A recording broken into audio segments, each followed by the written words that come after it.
Hello and welcome. My name is Shadow Racho. I forgot my name there for a second. And today I will be talking about the first Descendant, the brand new game, barely even 2 weeks old, or if it is just 2 weeks old, not very old, like just a few weeks old.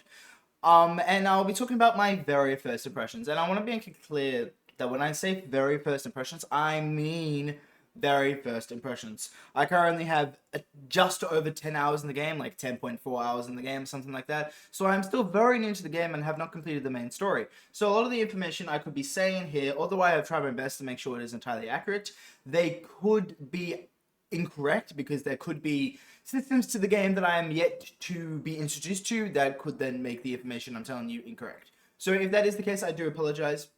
I will likely also be making another one of these videos, maybe 100 hours after into the game, and we'll see how my opinions might change.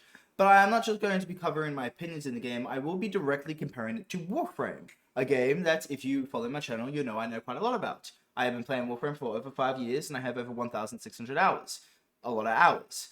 I am very familiar with the mechanics of Warframe, and this game, The First Descendant, has been compared to Warframe by many people a lot. In fact, when it first started coming around in the betas, people often said, and people will still probably say, that the game is a combination between Destiny and Warframe. I myself refer to it as Destiny and Warframe's love child. However, I've been hearing people refer to compare First Descendant specifically with Warframe, at least more so than they are with Destiny. Now, I would compare the game to Destiny as well, but I have not actually played Destiny, nor do I intend to, because it's pricey. So I can only compare it to what I know, which is, of course, Warframe, which is my intention here. So first off, let's talk about the actual characters you play as in the game. In Warframe, you obviously play as Warframe, and in First Descendant, you play as Descendants. Both Warframe and Descendants have 4 abilities and a passive, at least generally speaking in the case of Warframe. This isn't exactly a very unique concept. A lot of games, especially MMOs, use this kind of character build design. A bunch of different characters that you can play with, Descendants, Warframes, whatever you'd call them, and then they have a set of different abilities, and then maybe a passive, maybe not a passive. Many games use this. Neither one of these two games are unique by using this kind of setup. Descendants have health, shield, and defense. Just like in Warframe, you have health, shield, and armor. The defense seems to offer protection and damage reduction to both your shields and health, unlike in Warframe, where armor only gives you damage reduction for your shield. For your health. Shields in First Descendant do not have any of the additional effects that shields do in Warframe. By this I mean shield gating or overshields or anything like that. Also, very quickly, I'll probably refer to First Descendant as TFD from now on, just to make it shorter. So if I'm saying TFD, I mean the First Descendant. That's pretty much that is all to say about that. So moving on to new player experience. TFD has a much better new player experience. Its main storyline takes you through all the zones in the game. I mean, I haven't gone through all of it, but I believe it takes you through all the zones in the game, and it gives you a direct path to follow. It specifically tells you to go here, go there, go there. It tells you exactly where to go, what to do, as it introduces you to the game as a new player. There are also a bunch of side quests that introduce you to some of the other aspects of the games, like avoid intercepts, the crafting mechanics, even I can't remember what they're called. Crafting mechanics, void missions, and a bunch of other side missions and stuff you can do in the game. So the game introduces the player to these kind of mechanics through side quests, and it does a very good job of it. Comparably, Warframe gives you the tutorial quest at the very start of the game, being Vor's Prize, and that's it. The second Vor's Prize ends, you have no clear direction or no direction of what to do and what to do next. Now, personally, I do think that the very clear solid line connecting nodes, which are the missions in Warframe, and then seeing those lines go off to different planets, should be enough of an indicator to tell you that you should go and just unlock the other planets in the star chart. But the game doesn't actually tell you that itself. You do have to use some of your own intuition to figure that out, unlike where First Descendant specifically tells you where to go and what to do. Now, Warframe does also tell you what quests to do and what things you should interact with through the junction system, which is good, as there are definitely side quests that introduce you to new systems within the game. But Warframe's main story doesn't pick up until you get to Uranus, and that is 11 planets later after the original main tutorial. So there is a massive gap between the main story and the start of the mission, where you probably are very confused what you're doing and don't really know what the point is and what even the story is of the game. Additionally, the main story, at least up until New War, the story after New War has actually been pretty good, but is a confusing mess and doesn't really directly tie into itself very well. The story is mostly consistent of a bunch of side stories that somehow lead to the New War that don't really connect to themselves. Like, Second Dream is a different thing than War Within, which is different from Chains of Power, which is again different from the Sacrifice. I mean, the main villain isn't even introduced till the Sacrifice, and you get introduced to a different villain in the Second Dream, which is presented to be the main villain, but actually isn't the main villain, and actually ends up helping you in the end in the New War. It's a confusing storyline that it's not told very well. The game gives you very little directions. Really, the only directions the game does is the junctions. But once you get to Sender, you no longer have any junctions to tell you what to do, and you still have a lot of quests to do. You still have the Chains of Power and also the Sacrifice to do before you can get to New War and then enter into the game's mid-game, because I consider the game's mid-game to start after you complete New War. And that only makes it worse because also after you get to Sender is when you get most of the game's side quests. And you've already probably unlocked a few other side quests before Sender, but Sender gives you a bunch of side quests straight away. So the game not only has no clear direction on where to go to continue the main storyline and to enter into the mid-game, it also gives you a bunch of different options which you can get distracted by and fall down the wrong path, basically. Yes, you can use your own intuition to figure out that you have to continue doing the quests, which is, of course, what you would do, but it doesn't tell you that. Like, it's not hard to figure out, but it doesn't directly tell you that, which is the difference, unlike First Descendant. That said, Warframe may not tell you what you need to do, but it does provide you with every single information you could ever want. You do have to seek this information yourself, but you are given the information. In Warframe, you can go into the modding menu and you might be confused as to what all these numbers here mean, or what status effects are, and what damage types are. You can hover them over your mouse and it will tell you. It tells me what my damage is, what enemies it's strong to, and also what the status effect is. This again tells me Blast. It tells me what enemies it's good against, what it's bad against, what elements go together to create Blast, and also what the status effect is. I get every single information I could ever want. I could go into the codex. I could find out enemies' weaknesses, enemy strengths. I can also do that on the star chart. I can find where resources are, what mods are available, what they do. All this information is freely available in the game, and it just needs to be found by you. First Descendant has a very annoying habit of not doing this. While it does provide a good decent amount of information, it also leaves out a lot of detail. For example, this here is Viessa, the Descendant that I started the game with. She's one of the 3 starters, and she's the one I chose.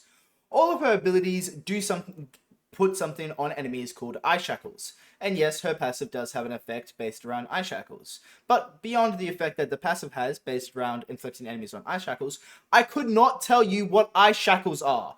I have no idea because the game doesn't tell you. And if it does, it isn't obvious and needs to fix the way it offers information because it's not obvious. The game does have some form of a codex, but it doesn't tell you what this kind of stuff is. Now, based on the name Ice Shackle, I can assume it's a status effect associated with the cold damage type in this game that slows or even freezes enemies. I can't tell you that for certain though, because I have no idea. Another example is if we go here into the world map, we can find these little missions here called Void Missions. And this is just one example of something that happens all across the game. Now, as you can see here, I can scroll down and it tells me what possible rewards I can get, including mods. That very first mod is an augment for Viessa, actually, but all these types of missions can give augments. If I go over to another one over here, not that one, this one you can see also gives you an augment. But let's say I want to know who that what Descendant that augment is for and what the augment does. Well, the logical assumption would be you just move the mouse over onto the box, right? Because if you move the mouse onto the box, you'll be able to hover over the items. It'll drop up another box that will give you more detail about the items, right? If you move the mouse off the marker, even onto the box itself, the box disappears. So I generally have no idea whose augment that is. I would have to look it up on the internet what Descendant that mod can work on. I don't even know what that augment does. How do I know if I want to grind out this thing if I don't even know what it does or which Descendant it's for? I don't even have the Descendant it is. It's completely annoying how it just simply doesn't tell you this basic information. Or additionally, in the game, all the enemies deal a certain type of damage, and you can mod for different elemental resistances. And while you can also do that in Warframe, it's completely useless. In this game, it actually has some use. Besides Colossus, which are the game's current endgame raid kind of thing, the game doesn't tell you what what damage types enemies do. It tells you what enemies are weak to. At least it does that, but I could not tell you what damage type each enemy does, except until after they've already been shooting me with that damage type, because damage types have visual effects. Like, it's annoying that the game just has so much information that it does not tell you. And because the game is so new, the game also doesn't really have a reliable wiki yet. There isn't a real wiki for the game yet, so it's incredibly hard to find information out about this game. Moving on to the game's upgrading system, and now this is the reason why most people have comparing this game to Warframe, as the first Descendant's upgrading system is exactly the same as Warframe's, to the point where, assuming that they straight up copied Warframe's upgrading system, wouldn't just be fair to say. Yes, they 100% took a lot of inspiration from Warframe, as it is obvious they straight up just copied Warframe's upgrade system. Modding, including mod slots, mod capacity, reactors / catalysts, former, master rank, all of these are in First Descendant in one way or form, or even Aura mods as well. They're all in First Descendant in either one way or form, and they either function exactly the same or are just slightly different. Mods work basically the same. They're little cards that you put on your Descendant or your weapons, and they buff it in some way. The biggest difference between mods, however, is they can all go to rank 10. This is different in Warframe, as some mods can go to rank 10, such as Prime mods, Galvanized mods, and some mods can only go to rank 5 or even rank 3. Every single mod goes to rank 10, and each time you increase the rank of a mod, again, just like in Warframe, the cost the mod has to put on a device will also increase by 1. The other difference is, however, the ranking up is locked by MR. I'm currently MR4, which means I can only actually rank this mod up to rank 4. If I attempt to rank it up to anything higher to rank 4 all the way to rank 10, I am told I have to get to Master Rank 10 to actually rank it up to rank 10. Additionally, mods are very expensive to rank up to rank 10. Additionally, in First Descendant, some mods have types, like fire rate, bullet improvement, attack, reload time, and you cannot put mods with the same type on the same weapon. This is actually the same mod as that one, but I can't put them together as, well, it's already equipped to begin with, but it's also the same type. I don't have the most amount of mods, so I can't give the best example of this, but to say if I had a reload mod, I wouldn't be able to stack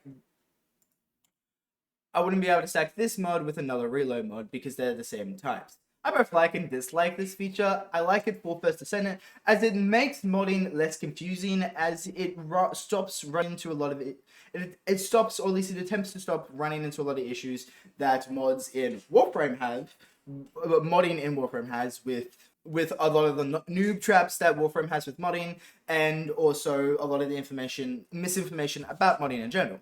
However, I would never like this system to be in Warframe, as it just wouldn't work with Warframe, as I feel like it could mess with a lot of mods like Lethal Torrent and Vigilant Augmented, because of the way they work and how they give other effects.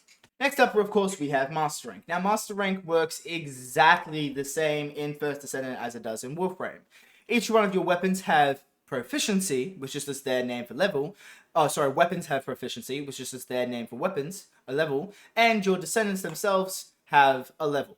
When you level up a Descendant and when you gain proficiency for a weapon for the first time, your master rank goes up.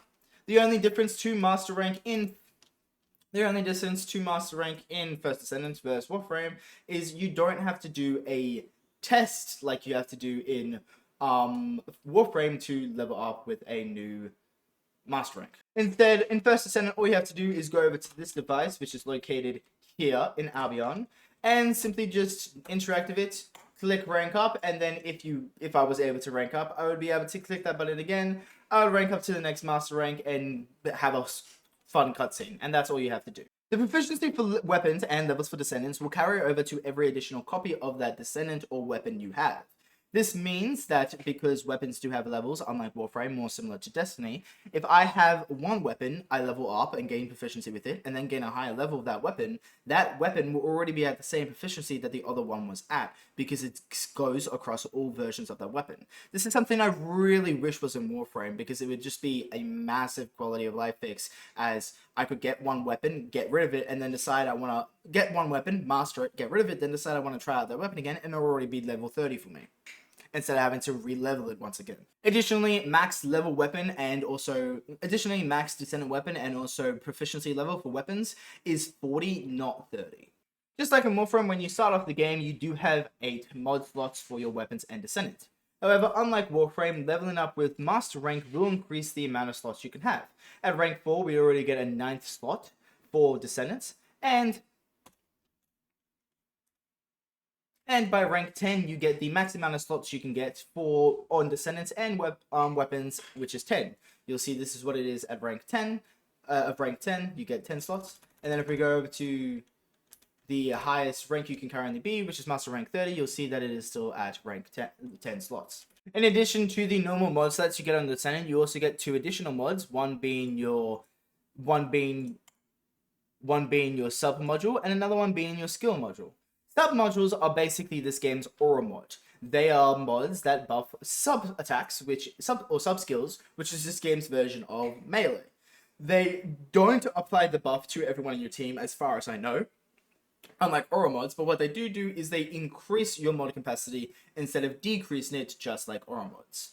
Skill modules, which I can't show off because I have no skill mods, is a specific set for augments, but I believe they're called skill mods in this game. So only augments can go in the slot, and it's basically a free slot just for augments, which is a nice touch. So Descendants can have technically a total of 12 mod slots, 10 normal mod slots, 1 sub-skill mod slot, and 1 skill mod slot.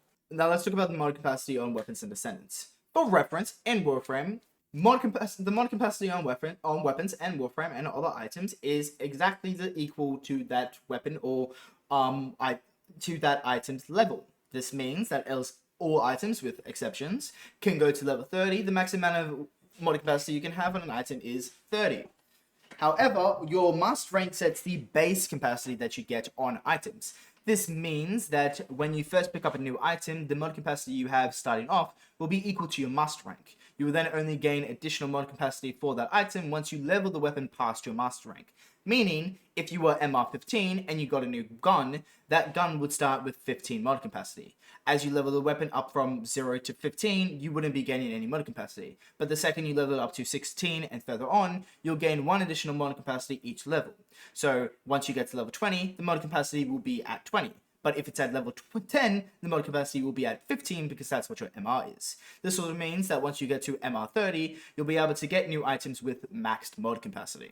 In TFD, however, mod capacity is based off both MR, but also the proficiency and level of weapons and Descendants. Let me explain. Your master rank makes your base mod capacity. As you can see, at MR1, your base mod capacity is 25. By MR4, which is where I'm at, it's at 35. You'll also see that by the time you get to MR20, you'll have the max mod capacity for both weapons and Descendants, which is at 50. This is MR20, and then if I go over to MR30, you'll see it's still at 50. Leveling weapons and Descendants, however, does increase the max capacity of your item. How that works, I have no idea. Reason being, because the game doesn't tell you. Harkening back to my previous point about the game lacking a lot of important information. For example, but I do know for a fact that leveling or gaining proficiency with items do increase the mod capacity because the game does tell you that, it just doesn't tell you how that works. And I am honestly entirely completely puzzled as to how that works. At MR4, my max mod capacity should be 34 as a baseline. On this proficiency 9 weapon, you can see that that is exactly what I have, 34. If we go over to my Descendant and we switch over to this to get rid of the subskill, you'll see that my max mod capacity is 40. My Descendant is level 17. All these items, this is a proficiency 10, 35, 34. This is a proficiency 7, 34. If I switch weapons to something I've never played with, like this one, you'll see it's 34. The game specifically says that both guns and weapon and Descendants level do affect mod capacity. So I'm not gonna just assume that it's only the guns, so that only Descendants gain extra mod capacity from levels. Additionally, you'll notice that I'm level 17, and my mod capacity on my Descendant is 40, meaning I'm gaining an additional 6 mod capacity from my level. I don't know at what point I gained that mod capacity, how that affects with the MR rank, why my weapons at proficiency 9 or proficiency 10 haven't gotten any extra mod capacity from the levels, and how that works or anything like that. I assume, based on the way it seems to work, that it isn't like Warframe where it's just a flat 1-for-1. However, I assume certain levels will increase your mod capacity by a certain amount. What levels this happens on, I have no idea. I also don't know how this works with MR.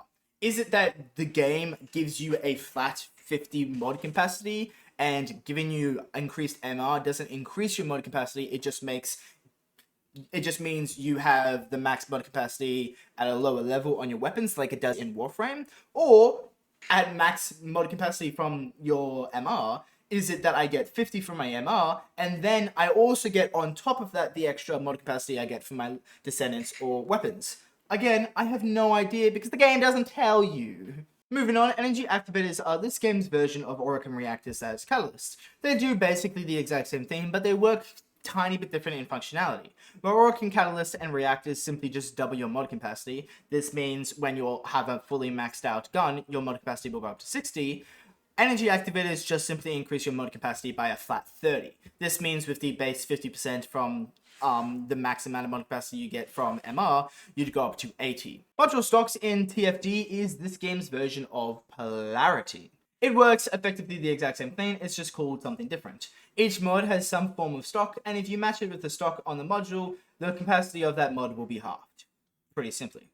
If you put it on a stock that isn't your module's matching stock, then the cost of the module will go up. Again, pretty simple. The only difference it has is with the sub-module skill. If you put on a sub-mod with the correct stock for the sub-module mod, it won't double the amount of extra mod capacity you get from your sub-mod, it will just increase it by 5. This means at a fully maxed out sub-mod, you'll only be getting 15, not 20. Crystallizing catalysts are this game's version of Former. Again, it works exactly the same as Former. You apply it on a maxed weapon or Descendant, you put a new socket on one of the mod slots on that weapon or Descendant, then it lowers back down to unranked and you have to re-level the Descendant or weapon. The last difference between these two systems, although they are very similar, is pretty much that First Descendant's one is a lot more grindier. While Endo credits, Oricum Reactor / Catalyst, and Former are all really easy to get in Warframe, the counterparts in First Descendant, which is Kuiper Shards for Endo, Gold for credits, and then obviously Activators and Catalysts, are a lot harder to get, a lot more grindy. Mods are more expensive to upgrade, and Activates and Credits are more of a late game min-maxing tool, unlike what Former and Reactors are in Warframe, where they're basically like the standard, and if you don't have them, you have a bad build, basically. This basically means that you definitely want to be more selective and have to think closer about what kind of mods you're using, which ones you're upgrading, which ones you're investing into, and what items you're investing into, which definitely has a much different way of thinking than what it does in Warframe. Where in Warframe, it doesn't really matter what you're doing when you're making a new build, you can kind of mess around, and any investment you put into a Warframe or a weapon won't really hurt you that much because of how easy it is to get the items that you need to invest into it. Moving on to the game's gameplay. Now, while the modding and upgrading system in First Descendant is basically a carbon copy of Warframe's, the gameplay is completely different, and this is where the similarity between the two games end. While TFD's gameplay is much more similar to Destiny, hence why it's called the combination between Destiny and Warframe. Warframe's gameplay is, quite frankly, brain dead. The gameplay is so easy that calling it easy is almost an understatement. You can destroy rooms of enemies without even thinking, and half the time you don't even need to aim. You can get an AoE weapon or a Warframe ability that just does the job for you. I mean, look at Octavia, for crying out loud. I mean, yes, she's a really good Warframe, but there are tons of Warframes that can just blow up the map without even thinking that aren't even that good. Warframe is the kind of game that you play to turn your brain off. You play it because you don't want to think. You play it because you just want to turn the game off. The screen lines up with a bunch of damage numbers, it puts serotonin in your head, and you just have a fun, enjoyable experience. It's a really fun game, but it's not hard and it doesn't challenge you in any way. TFD, however, offers a much more engaging gameplay. You actually need to be aware of how you're playing the game, what guns you bring into the missions, and what guns you're using against certain enemies. The two gameplay experiences are very different to the point that I don't even think it's fair to compare them. Going in more detail, however, in Warframe, you have 3 weapon slots. TFD works the same, you get 3 weapon slots. However, Warframe specifically locks you into running 1 primary weapon, 1 secondary weapon. However, Warframe locks you in specifically to running 1 primary weapon, 1 secondary weapon, and 1 melee weapon. You can't mix and max. For example, you can't run 2 secondaries and a primary if you wanted to. You can always just not run 1 or 2 of these weapon slots. You have to have at least 1 slot filled though, but you can't mix and max. You have to have at most 1 of each type of weapon. Comparably, TFD breaks up their weapons into the ammo type they use. You have your general rounds, which is consisted of assault rifles, submachine guns, handguns, and normal machine guns. Then you have your special rounds, which is consisted of tactical rifles, which are just burst rifles, and then beam rifles. Impact rounds is consistent of hand cannons and scout rifles. Scout rifles are just marksman rifles. And then finally you have your high-powered rounds, which is consistent of sniper rifles, shotguns, and launchers. Launchers are just grenade launchers, but they look like miniguns. While you do have 3 weapon slots in the game has no restrictions on what weapon slots you can have. For all you want, you could run all 3 weapon slots with assault rifles. You could have all 3 weapon slots with just submachine guns. You could have different weapons, but have them all run the same ammo. You have literally no restrictions on the type of guns you bring into the mission. It's entirely up to you. This encourages you to actually think more closely about what kind of guns you're bringing, what guns you think would be better in different circumstances, and what guns you want to use on different enemies, as some guns are definitely better than other guns in different circumstances, compared to Warframe, where you can just pick whatever DPS gun you want to do and never touch the other 2 guns in your set. While you actually switch between weapons while playing TFD, Warframe, you literally, if you're doing a weapon DPS build, you'll pick one of the 3 weapons as your primary DPS. You will not touch your other weapons. You honestly could get rid of them, they have no purpose. You might touch another weapon if you were using it as a primer, but because of how good companions now are at priming enemies, you wouldn't even do that. Because of this, the game does encourage you to be more aware of your situation, how you're playing the game, and how you're interacting with the game as a whole, which is why it's a much more engaging gameplay. It also offers more challenge. It's not particularly hard, at least not yet so far, but it does offer more challenge, at least a lot more than the brain-dead gameplay of Warframe. Warframe, however, is the game that you just play to sit back, relax, and not really think. They are 2 different experiences. One offers an engaging gameplay where you can actually put some thought and effort into it, and the other one's like, I've had a long day of work, I just want to sit back, relax, and not turn my brain off, which is Warframe. 2 very different experiences. Personally, I find both forms of gameplay to be quite enjoyable, but some people may find one or the other more enjoyable and might not like the other form of gameplay enjoyable at all. Next, let's talk about the monetization system in both games. Both games are free to play. Both rely on microtransactions to get money, which of course they have to. They're free to play, the developers have to get money somehow. However, Warframe is extremely kind with their monetization system. You are allowed to get everything in the entire game for free, including cosmetics. That is because you can actually get the premium currency in the game for free by trading with other people. The only thing you can't get in the game for free is Tenogen cosmetics, and only if you're on PC. But that's because Tenogen cosmetics aren't made by DE, Warframe's creators, they're made by fans of the game, and the money you spend on Tenogen actually go to the creators of the artwork, which is really cool. Though I'm sure DE probably do take a cut. TFD does offer everything related to gameplay for free, but you do have to buy some of the premium currency in order to buy cosmetics. I don't have an issue with this personally, as you can always just not.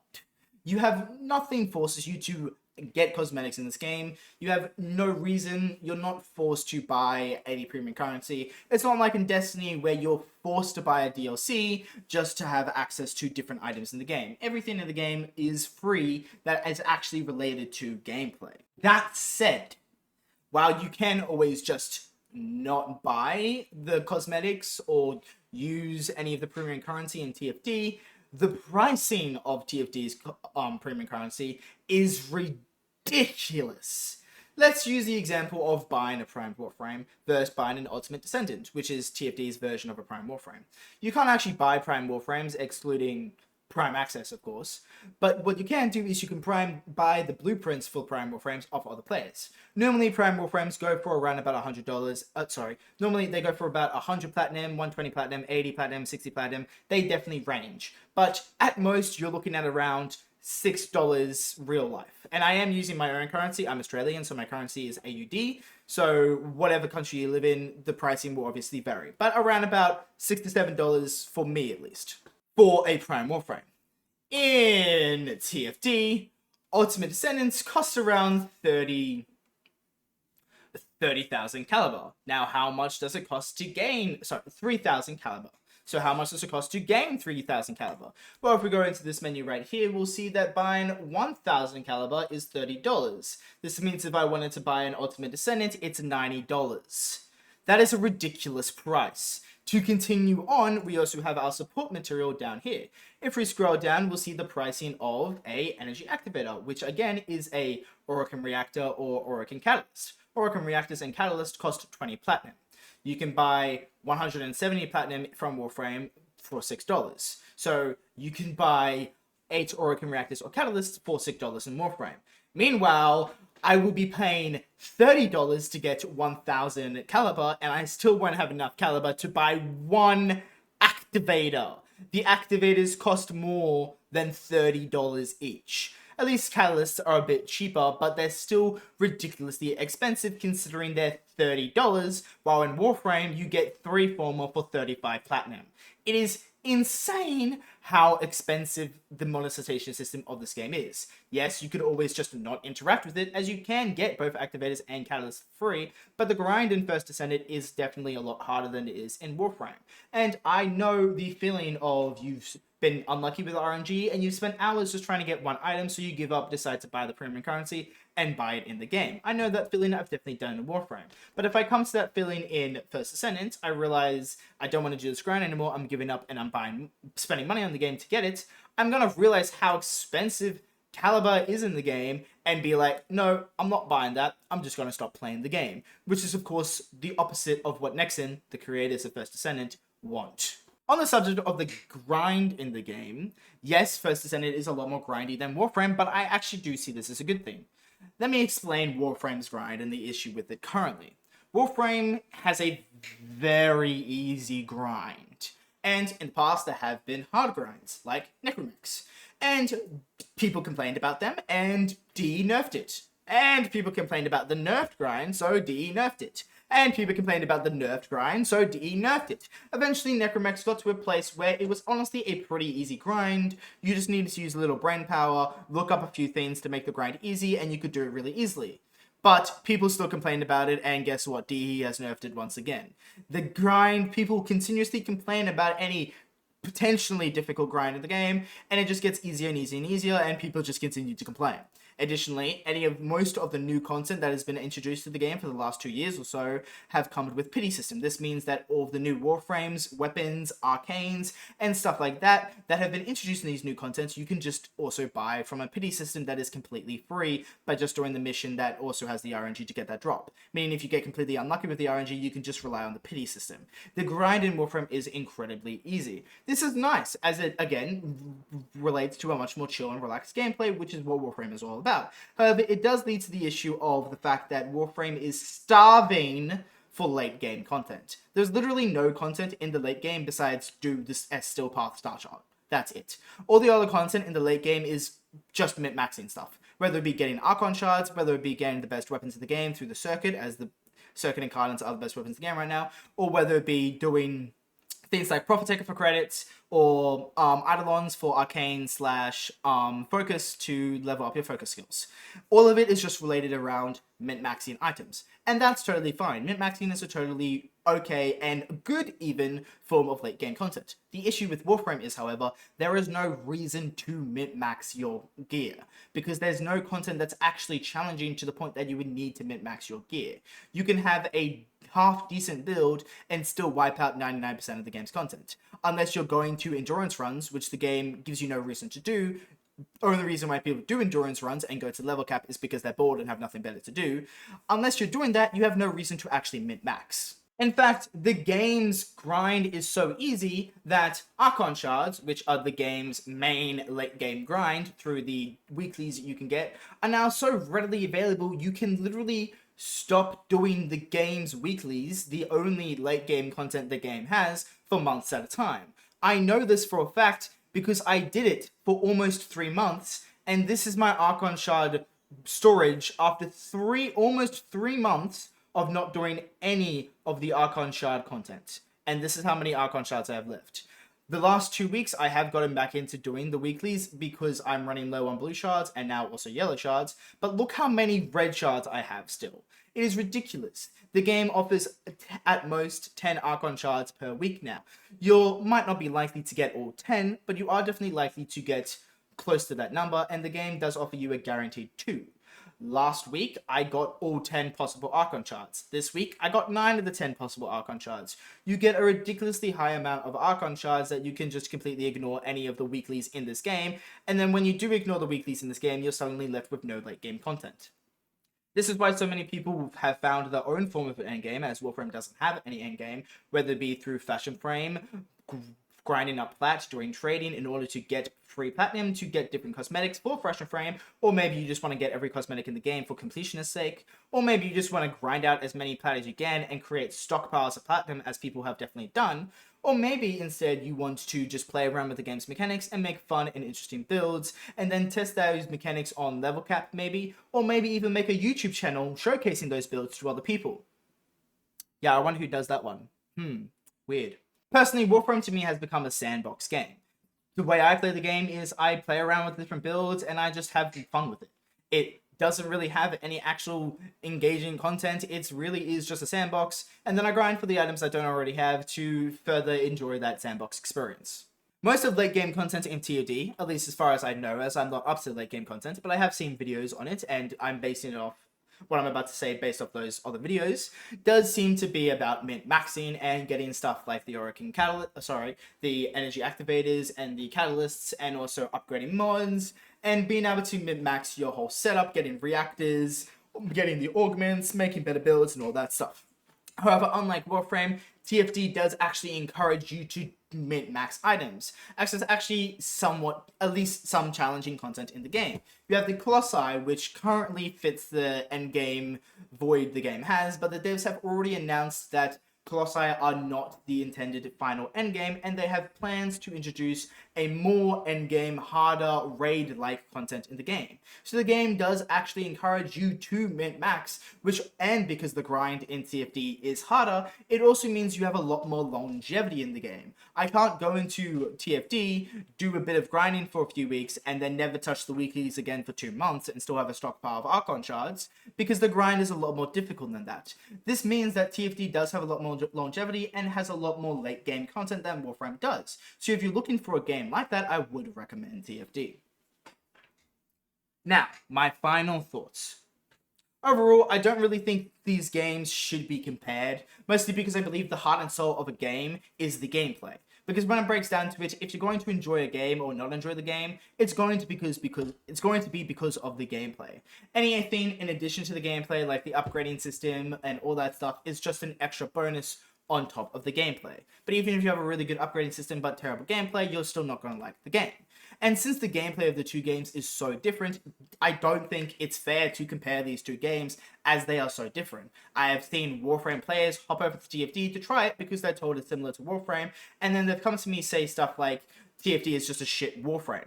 I personally don't think I can't agree to that, and not because I'm saying TFD is better than Warframe or a good game or a bad game. I'm not far enough in the game to say if the game is good or bad, though personally I have been enjoying a lot. It's just because the game isn't Warframe. The general gameplay and concept of the game is just so far different from Warframe. The only similarity it has really is mods, everything related to that, and MR, and that's it. So I don't think it's fair to compare this game to it.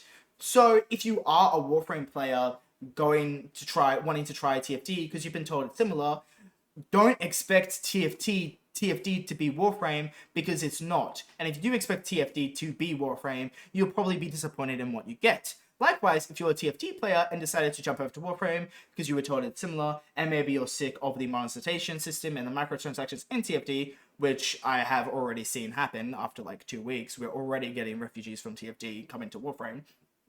Don't expect TFD when you get to Warframe, because the game isn't TFD. However, if you are interested in playing, if you are a Warframe player and interested in playing a game with a lot more engaging content that Warframe does, then I do highly recommend trying out TFD, as it is a definitely enjoyable game to play. While if you're a TFT player and you're looking for a game to be a little more chill, relaxed, and don't really have to put a lot of thought or effort into it, then yes, I would definitely recommend Warframe to you, as I love this game. It's my favorite game. It's amazing. That said, though, do be warned, the brain-dead gameplay that I've been referring to is mostly in the late game.